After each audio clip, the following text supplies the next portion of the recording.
Welcome back, and today we are going to be taking a look at the Mirage 3S in the German tech tree from the Leviathan update. And we have some new weapons as well as a quirky new loadout. We are running two of the AIM-9E equivalents together with two new missiles that are actually pretty fun to use. Keep in mind, proxy fuses don't work, and in the video if you see me hit someone and it does no damage, it's because of a bug. If you watch this in the future, if the missile hits, you can count yourself a kill, or at least I hope that they actually fix it. If you're wondering why I am perpetually on fire, it's because of a visual bug with the booster that I'm running. You can run a rocket booster in the tail, it helps with some acceleration. I thought, why not use it? It's kind of funny. And then of course we have a fuel tank in the middle so that we can drop it off in case we want to. Except you can drop the fuel tank in this configuration, so you're better off just carrying more internal fuel. It's sleeker, looks better, and might have a little bit of drag penalty. This game doesn't really model those things, so I'm expecting it to not really do much. The Mirage 3S is pretty good to use. The missiles are decent, the new missiles are actually pretty potent, the flight model is quite okay.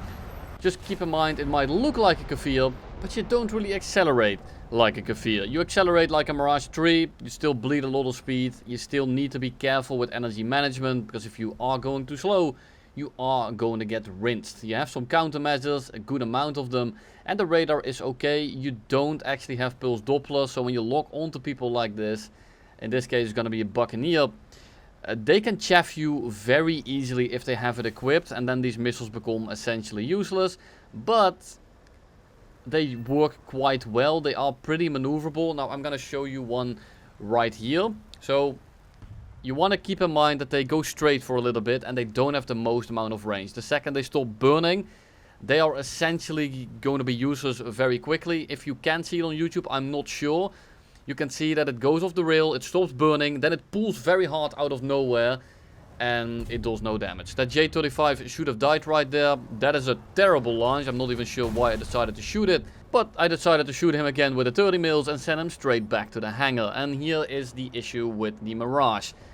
If you go for those kind of shots, you are going to end up going relatively slow, and if you have the wrong plane on your 6 with the right amount of speed, your game is essentially over. Now in this case we are just going to dive away. We're going to try to get away from the Mirage. We're much quicker.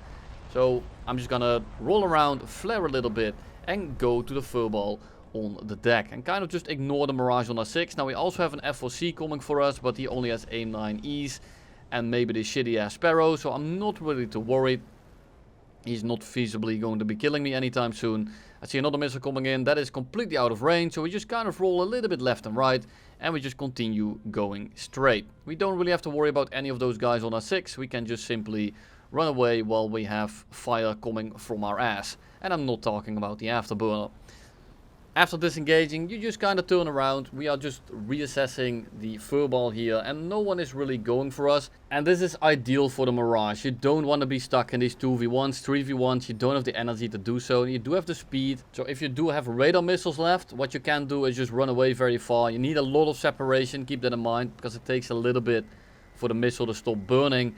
And then if they go head on with you and they don't dodge properly, there's a very big likelihood that you will punt them directly on the forehead. So after disengaging the furball, we kind of come back in. I see this AV-8 flying away from me. He is not going particularly quick. We hit him with a missile, of course, it doesn't do anything. And then we go for guns and implode his balls. We turn back around. Furball is still going on over there with the Mirage and the J-35 XS. So what do? We just kind of fly in and we go for the furball again. Now I notice that the J-35 is on the left and I'm kind of allowing him on my 6, but I'm pre-flaring. And I'm making sure that I disengage from the J-35. I was going much quicker than him, so I know that I could have just gotten away if he were to go for me. But he went the other way, and now I'm able to turn around myself. Hunter comes in, we shoot some rounds in the head-on, take his plane apart, and then we fly towards the Milan and the AV-8. When it comes to head-on, I don't think this plane is that great. You only have 2 of the Defas, and while they do a decent amount of damage at longer range, they are kind of lacking. They're not super accurate. They are kind of inconsistent when you only hit 1 or 2 shells, and the velocity is kind of low, so it's kind of difficult to hit people at longer ranges, so you have to stick the head on a little bit longer than you would like. And if you are going up against something like a Hunter, if you're going up against something like an FOC for example with the gun ports, You don't want to stick it too long, because by the time you start shooting, their rounds are already there. And you don't want to just stick it in there, because you are probably going to become apparent. And again, we just kind of disengage and we look for the next target to go for. And with this plane, you are fast enough to just kind of zip around the battlefield, especially in these partial down tiers, because you're just much quicker than the entire lobby. Now the Milan here is dogfighting my MiG-21, and it looks like he's about to lose, but I decide to just kind of send a present his way. We shoot another AIM-9E, and guess what? It does absolutely nothing, and he flies into the ground. After rearming, we fly towards the middle of the game and we look for the last target and the last victim of my radar missile. Now you want to make sure that you kind of stay below them, so you can actually look up. You don't have any ground clutter, you don't need a pulse Doppler that way. And if they don't chaff and if they don't dodge properly and shoot it at the appropriate distance, you're gonna end up bagging yourself a kill. Very often, at least as long as the missile actually procs.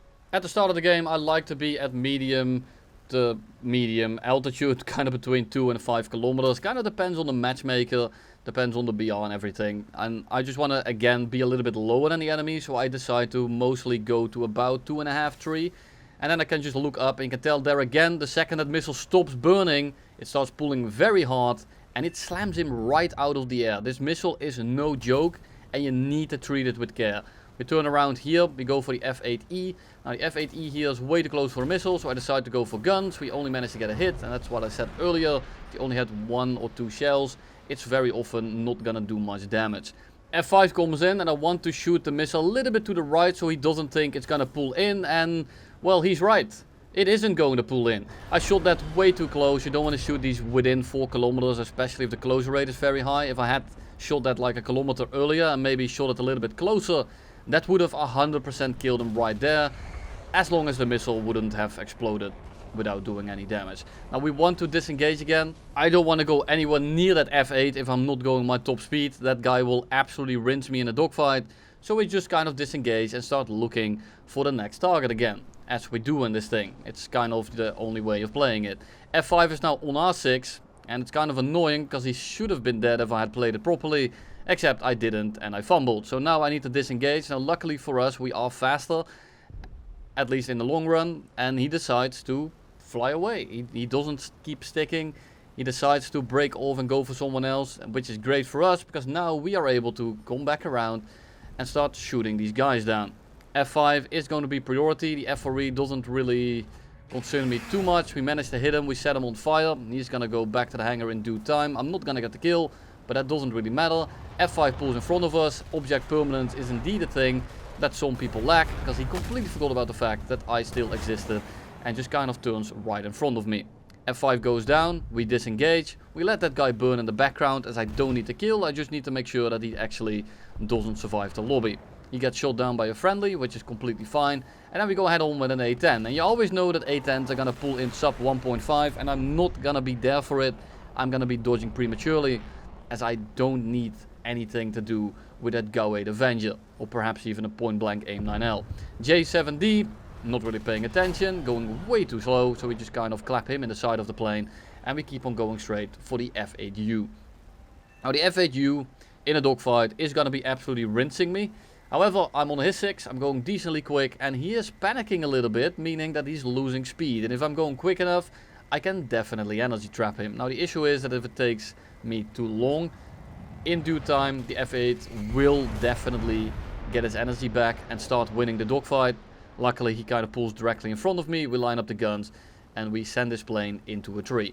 In terms of a sustained dogfight, you don't really want to hang with most things. You can mostly pull into the first shot, but be careful that the rudder and just the delta design can be kind of awkward, and they might end up missing you the shot. And if you go all in for the shot and you miss it, expect yourself to die very quickly if you decide to stick the dogfight, except when the guys are too slow, like this F5 in the dogfight right here. We are going to be merging at about Mach 1, and he is going nowhere near that, so I don't really have to worry about him. If you have an F5 slow, they will very often stay slow, they can't really regain their energy, so if you just keep it into the vertical and make sure you take long sweeping passes, there's a very big chance that if you don't end up whiffing the easier shots, that you will put him into your video. So we kind of merge with him, we miss the easier shot, And then we are gonna still put him into the video because he doesn't have any speed to combat me. He is going way too slow, and all I need to do is convert all that speed into altitude, drop back down on top of him, and I'm gonna get an infinite amount of passes. Unfortunately, I don't have an infinite amount of aim. Luckily, I end up taking off his not so infinite amount of wings. He goes down, and then we go for the A10, and that is essentially going to be the game, or at least the bulk of it. We are going to collect another 2 kills, but the Mirage 3S is honestly pretty decent to use. Don't expect it to be a massive dogfighter. It is a bit of a boom and zoom aircraft. The new radar missiles are honestly pretty potent. I hope they fix the proxy soon, because it definitely is an interesting weapon. They will catch people off guard. They are surprisingly good, especially at that 4.5–5 kilometer range. If they don't dodge properly, it is going to hit them.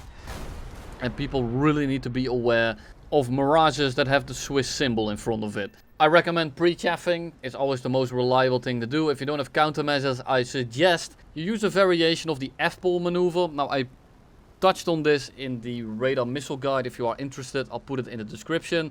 But what you want to do essentially is kind of put them 50 degrees off your nose, wait for them to fire, and once you see that missile come off the rail, you just want to pull to the other side and go 50 degrees off that side of the nose. By the time that missile starts to track, because it takes a few seconds going straight, and by the time it starts tracking, you are so far out of its cone that it doesn't have the ability to pull in anymore. These missiles are maneuverable, but they are not Mikas.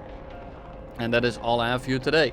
Thank you all for watching, and I'll see you all tomorrow probably, if not the day after, with an Albatross video.